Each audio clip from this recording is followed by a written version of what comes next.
Welcome to my channel Vicky creative knowledge academy में आप सभी बच्चों का स्वागत है। बच्चों, आज हम आपके सामने लाए हैं सूक्ष्म जीव अध्याय 3, जो हम पहले अध्याय में भाग 1 बना चुके हैं। तो आज हम लोग शुरू करते हैं फिर से सूक्ष्म जीव, यह दूसरा भाग है। तो बच्चों, आपसे यही रिक्वेस्ट है कि आप हमारे चैनल में अगर नए हैं तो प्लीज़ हमारे चैनल को लाइक करें, कमेंट करें और सब्सक्राइब जरूर कर दें, जिससे हर एक नया आने वाला वीडियो का नोटिफिकेशन आपके पास पहुंच सके। तो चलिए हम लोग शुरू करते हैं सूक्ष्म जीव। हम लोग पहले वीडियो में बता चुके थे सूक्ष्म जीव किसे कहते हैं, ये कहाँ पाए जाते हैं और ये किस तरह से जंतुओं को हानि पहुंचाते हैं। तो फिर से हम लोग शुरू करते हैं दूसरा भाग। इसमें हम शुरू करेंगे कि सूक्ष्म जीव हमारे शत्रु। सूक्ष्म जीव हमारे शत्रु। देखिए, हम लोग इससे पहले कि हम पूरा टॉपिक पर चर्चा करें, इस टॉपिक को हम पूरा बोर्ड पे पहले ही लिख दिए हैं और इस टॉपिक पे हम लोग चर्चा करेंगे। और सबसे पहले हमारा टॉपिक आता है कि सूक्ष्म जीव हमारे शत्रु।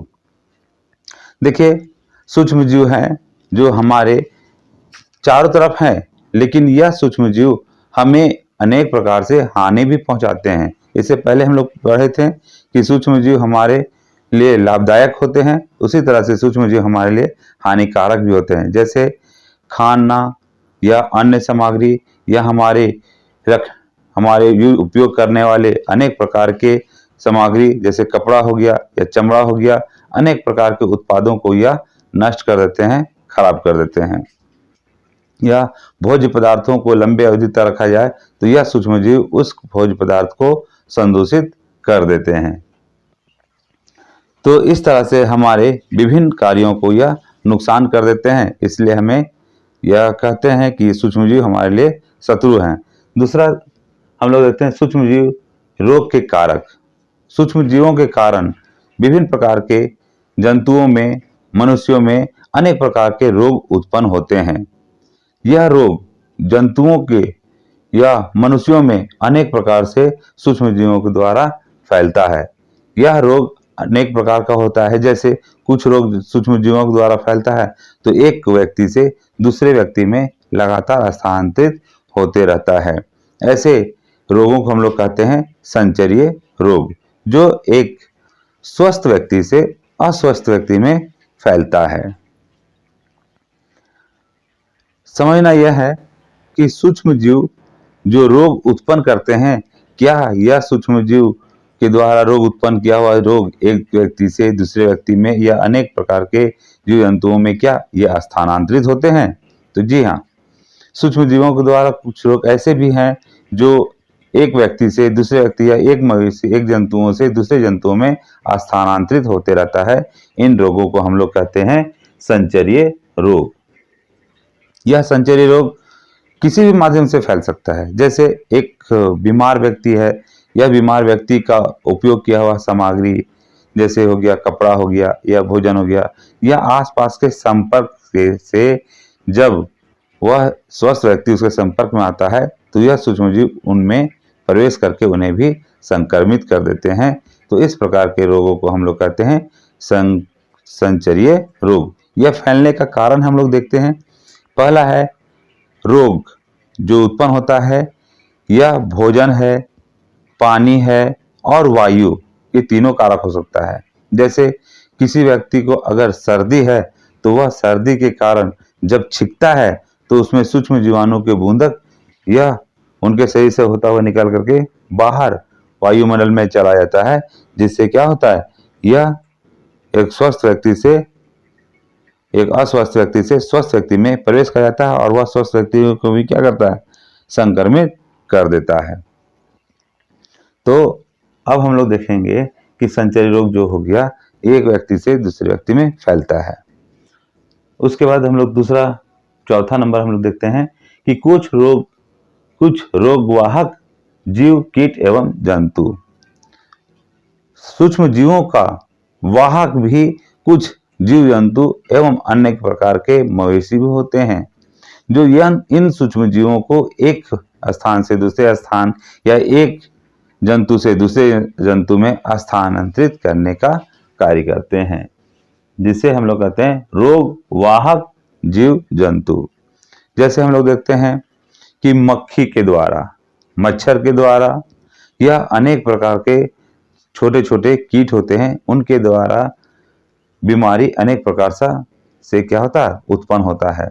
जैसे हम लोग देखते हैं घर में उपयोग किया जाने वाला या अनेक प्रकार के खाद्य सामग्री उपयोग किया हुआ, जहां तहां मक्खी या अनेक प्रकार के संदूषक पदार्थ बैठ जाता है और यह खाद्य पदार्थों को क्या करता है, संदूषित करता है, और वह संदूषित भोजन को कोई व्यक्ति ग्रहण करता है तो वह बीमार हो जाता है। तो ये भी क्या है, बीमारी फैलाने के कारक है। दूसरा है मक्खी हो गया, तीसरा है मच्छर हो गया।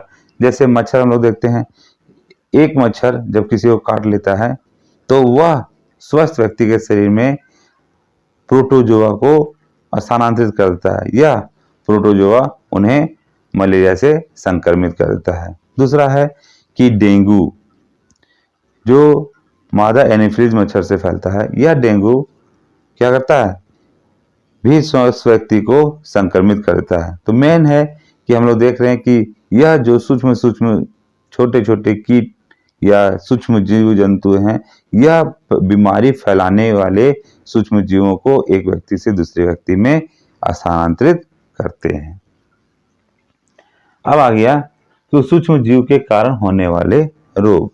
सूक्ष्म जीव से हम लोग आयमरा की जिंदगी हम लोग देखते हैं या टीवी न्यूज में भी देखते हैं कि मच्छर से इतनी मात्रा में मलेरिया फैल गया इन जगह पर, या मक्खी के कारण इतना व्यक्ति बीमार पड़ गए, क्योंकि हमारे वातावरण में क्या है, स्वच्छता नहीं होने के कारण जहां तहां गंदगी फैला रहता है, जिससे मक्खी उत्पन्न होते हैं और यह मक्खी उन संदूषक पदार्थों को उठा करके या उन पे यह संदूषक पदार्थ चिपक जाते हैं और यह ही संदूषक पदार्थ भोज्य पदार्थों में छोड़ दिए जाते हैं और यह भोज्य पदार्थ के द्वारा मनुष्यों में या जीव जंतुओं में यह प्रदूषक कारक फैल जाता है।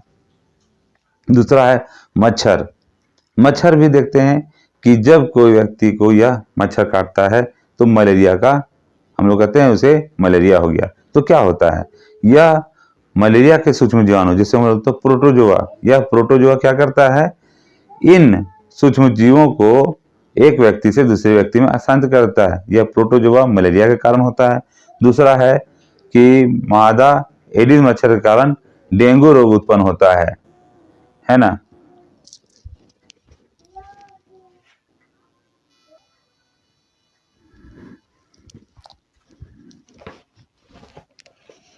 तो यह हम लोग देख रहे हैं कि जो सूक्ष्म जीवों के कारण होने वाले रोग हैं, तो जनरली मक्खी के कारण, मच्छर के कारण ये एक व्यक्ति से दूसरे व्यक्ति में स्थानांतरित कर दिए जाते हैं। जैसे हम लोग जनरली याद रखेंगे, क्योंकि ऑब्जेक्टिव टाइप क्वेश्चन में पूछता है कि मलेरिया किससे होता है, तो मादा एनीफिलीज मच्छर से। दूसरा पूछेगा कि डेंगू किससे होता है, तो मलेरिया तो मादा एनीफिलीज मच्छर से होता है, लेकिन डेंगू मादा एडिस मच्छर से फैलता है। उसी प्रकार से मक्खी से विभिन्न प्रकार के रोग उत्पन्न होते हैं। यह सभी रोग के वाहक होते हैं।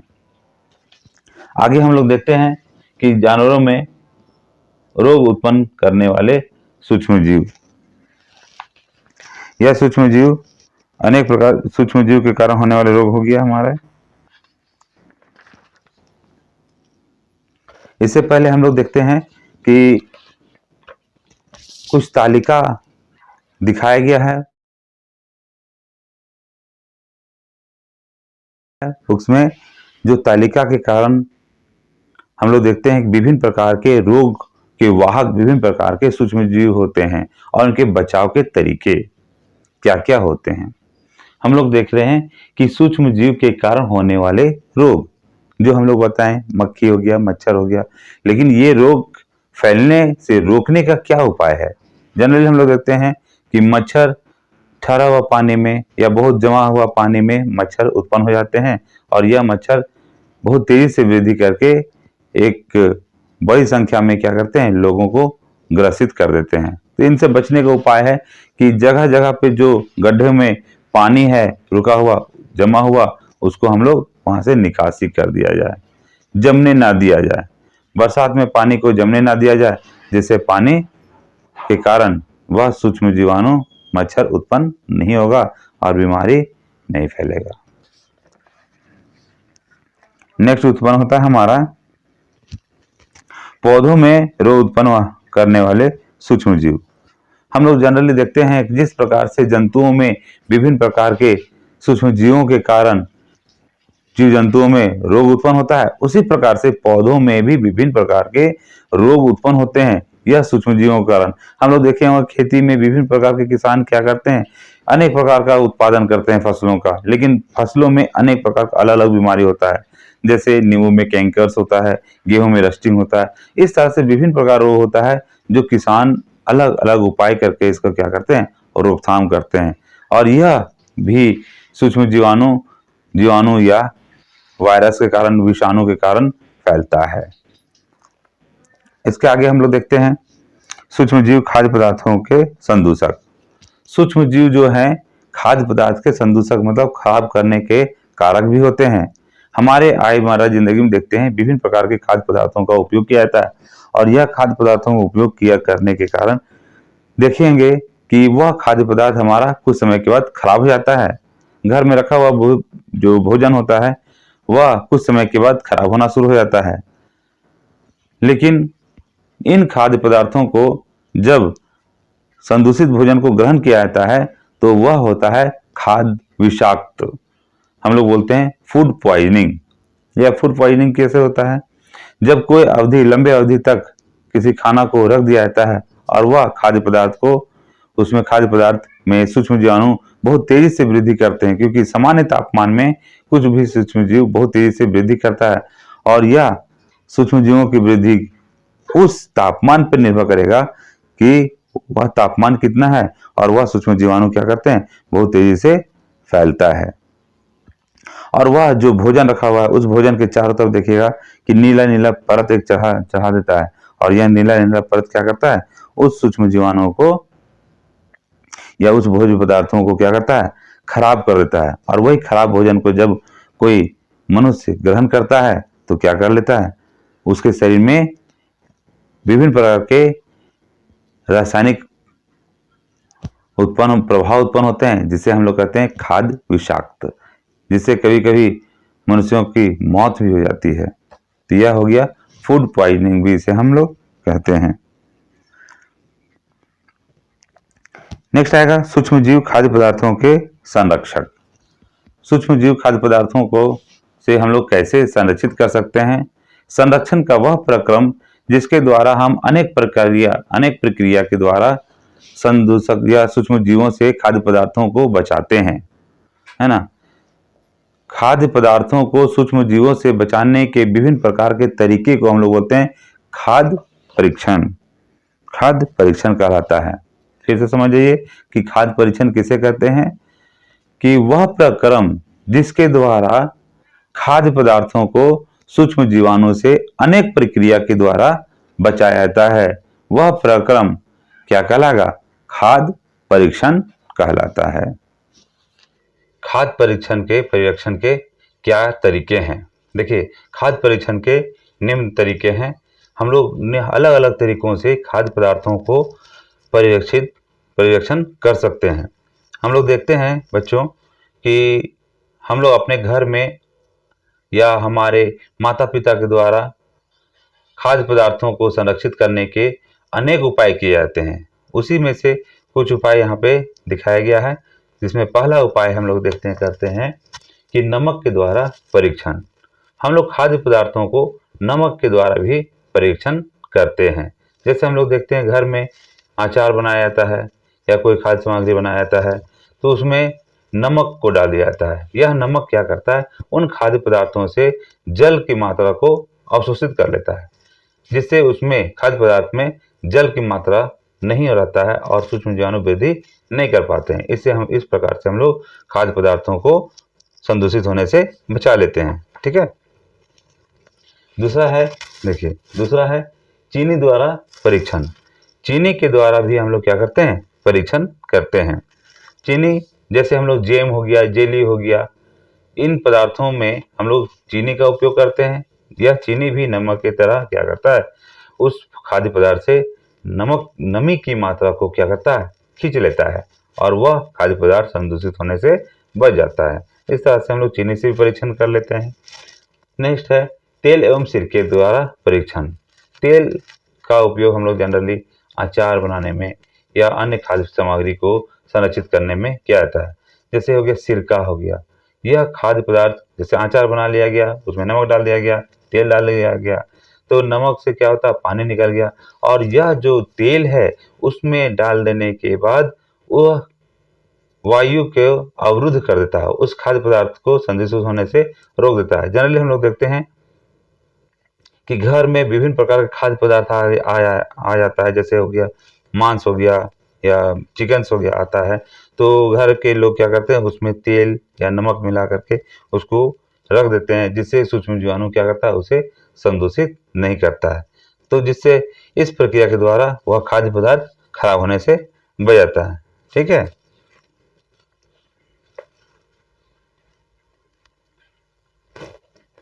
अब हम लोग देखते हैं नेक्स्ट कि गर्म एवं ठंडा करके कोई खाद्य पदार्थ, हम लोग जानते हैं कि कोई खाद्य पदार्थ कब खराब होता है, जब कोई खाद्य पदार्थ का तापमान सामान्य हो जाता है और सामान्य तापमान में कोई भी सूक्ष्म जीवाणु बहुत तेजी से वृद्धि करते हैं।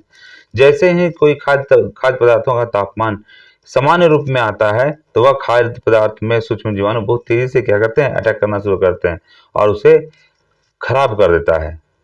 लेकिन वही खाद्य पदार्थों का तापमान हम कम नहीं होने दें, अधिक बढ़ा के रखें हमेशा, तो वह खाद्य पदार्थ में सूक्ष्म जीवाणु वृद्धि नहीं करेगा और वह खाद्य पदार्थ खराब नहीं होगा। जैसे हम लोग देखते हैं होटल में बनाया हुआ एक बार चटनी जो बना लेता है समोसा के साथ यूज करने के लिए, वह चटनी को लगातार दुकानदार क्या करता है, गर्म करते रहता है। गर्म करने के कारण क्या होता है, वही सुबह 6 बजे बना हुआ चटनी और वो कितना बजे, 8 बजे 9 बजे रात तक क्या करता है, उसका उपयोग करता है, क्योंकि वह लगातार दिन भर गर्म होते रहता है, जिससे सूक्ष्म जीवाणु वृद्धि नहीं करता है और वह जो खाद्य पदार्थ है खराब नहीं होता है। उसी तरह से हम लोग खाद्य पदार्थ को अत्यधिक तापमान नीचे कर दिया जाए तो वह खाद्य पदार्थ भी संदूषित नहीं होता है, खराब नहीं होता है। घर में जो हमारे भोज्य पदार्थ आता है, जैसे टमाटर हो गया या अन्य प्रकार के सब्जियां हो गया, इन सब्जियों को हम लोग तापमान कम करने के लिए फ्रिज में डाल देते हैं। फ्रिज क्या करता है, उस तापमान को कम कर देता है, जिससे वह सूक्ष्म जीवाणुओं की वृद्धि को रोक देता है और सूक्ष्म जीवाणु उस खाद्य पदार्थ को खराब नहीं कर पाता है। तो इन प्रक्रिया के द्वारा हम लोग क्या करते हैं, खाद्य पदार्थ को संदूषित होने से बचा लेते हैं। इसके बाद आता है एक और कि पाश्चुरीकरण। पाश्चुरीकरण क्या होता है? पाश्चुरीकरण का उपयोग हम लोग दूध सामग्री में करते हैं।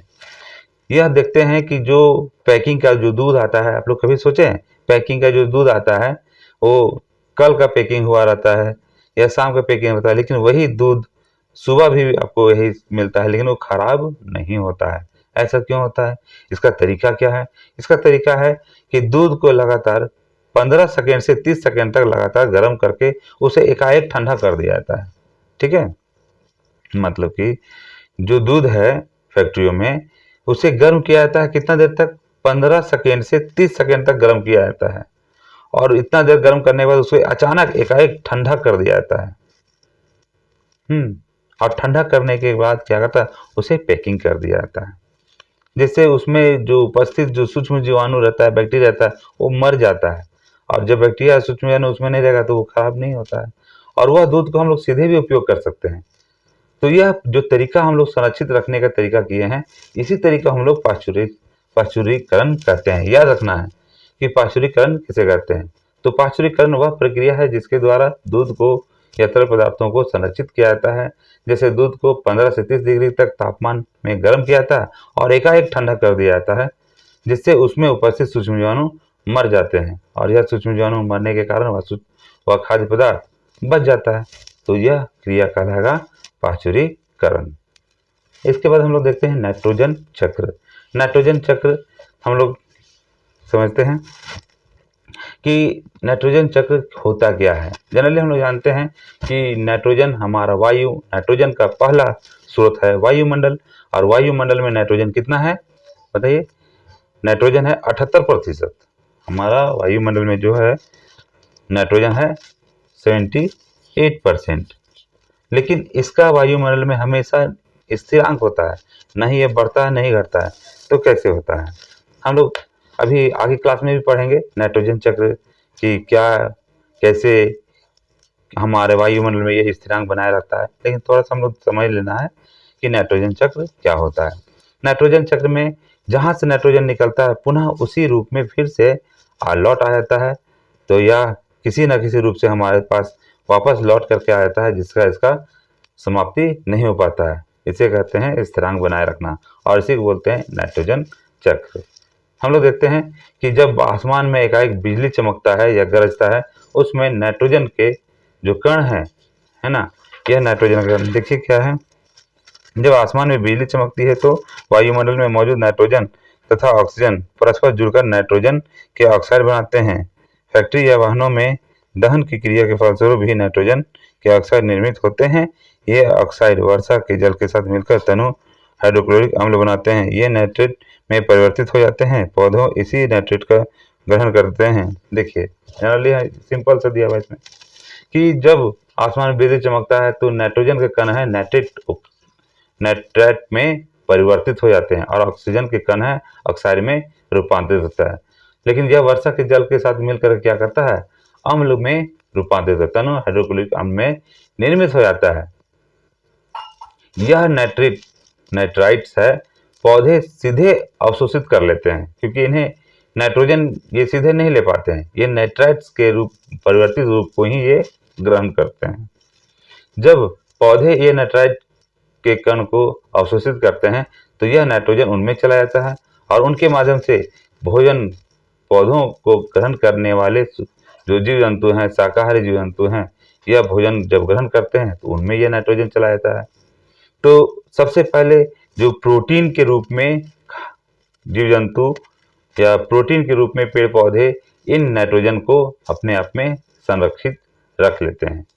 लेकिन जब यह खाद्य पदार्थ को कोई शाकाहारी जीव जंतु खाता है और खाने के बाद जब वह अपशिष्ट पदार्थ में या मर जाता है तो अपशिष्ट पदार्थ में रूपांतरित हो जाता है, तो यही प्रोटीन टूट जाता है। टूटने के बाद यह अमोनिया में रूपांतरित हो जाता है। प्रोटीन के कण उनके मरने के बाद टूटता है तो यह अमोनिया में रूपांतरित हो जाता है, जिसे अमोनीकरण कहते हैं। नाइट्रीकरण कहलाता है। जैसे अमोनिया को फिर सूक्ष्म जीवाणुओं के द्वारा अपघटित किया जाता है, जिसे हम लोग कहते हैं अमोनीकरण। तो यह प्रक्रिया नाइट्रीकरण कहलाता है। यह नाइट्राइट या तो ह्यूमस में संग्रहित हो जाते हैं या जल द्वारा बहा दिए जाते हैं। कभी कभी ये है ना डिफरेंटिंग बैक्टीरिया के द्वारा नाइट्रोजन के गैस के रूप में पुनः वायुमंडल में चला जाता है। नाइट्रोजन का कण पुनः वायुमंडल में चला जाता है। यह प्रक्रिया अनाइट्रीकरण कहलाती है। नाइट्रोजन तथा वायुमंडल से मृदा पौधों तथा जंतु के में परिवहन की संपूर्ण प्रक्रिया को नाइट्रोजन चक्र कहते हैं। मतलब एक जगह से नाइट्रोजन दूसरे में गया, दूसरे से एक पहले वायुमंडल से पेड़ पौधों में गया, पेड़ पौधों से जंतुओं में गया, जंतुओं से वह खाद में रूपांतरित हुआ, और खाद से फिर से पौधों या वायुमंडल में स्थानांतरित किया जाता है। तो जहाँ से नाइट्रोजन का गैस किसी रूप में परिवर्तित हुआ पुनः उसी रूप में लौट आया, यह प्रक्रिया कहलाया हमारा नाइट्रोजन चक्र। तो देखिए बच्चों, हमारा यह वीडियो समाप्त होता है। अगर यह वीडियो पसंद आया तो प्लीज़ हमारे वीडियो को लाइक करें, कमेंट करें और सब्सक्राइब जरूर करें, जिससे हमारा आने वाला वीडियो का नोटिफिकेशन आपके पास आता रहे। तो थैंक यू इस वीडियो देखने के लिए।